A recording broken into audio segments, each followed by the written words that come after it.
Hello and welcome to a new video. Today's video is about iOS 15.2 RC. RC stands for Release Candidate. So recently Apple released 15.2 RC, which is available to developers and beta testers only.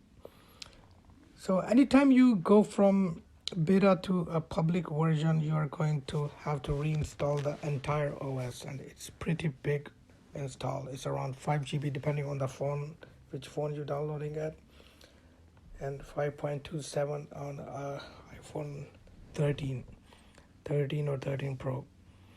So Apple also released iPadOS 15.2 RC, watchOS 8.3 RC, macOS 12.1 RC, HomePod OS 15.2 RC. So today we're going to talk about a few features about this new release. I'm not going to go through all the features because once the final version comes out, and that way it will be the duplicate of that same video. So I'll just touch a few basic features in this 15.2 RC. So for example, there is modem update in 15.2 RC that should help switching between 5G and 4G. It improved in beta 4, but I guess it's completely fixed in this particular update. Now the first thing we're going to talk about is the notifications.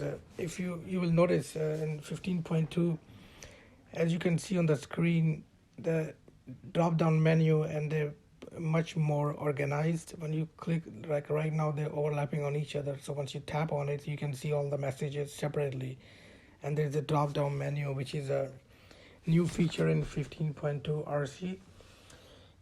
And the next thing, if you go to music, and in music you can see here, first of all there is a search bar here. That's a new feature. You can search for your playlist, and you can also use Siri to activate music. That option is only available if you want to subscribe it. So as you can see on the screen, it says play anything with Siri only for $4.99 per month. So let's say if you have a HomePod, and you can use Siri to play any of your playlists, by just saying, hey Siri, play that song, your favorite song, and whatever. But you can only use that feature if you are willing to pay $4.99 per month, as you can see on the screen, to use that feature.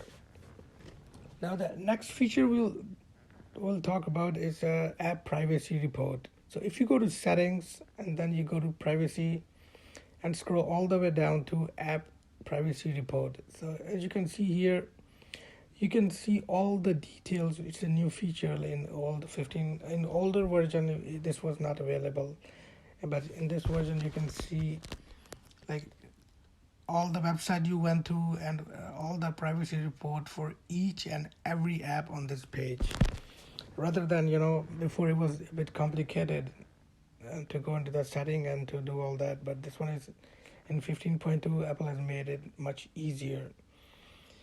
And the next cool feature is, if you press the power button 5 times, 1, 2, 3, 4, 5, so you can see on the screen it appears the emergency SOS. So before you had to hold the power up and volume up and power button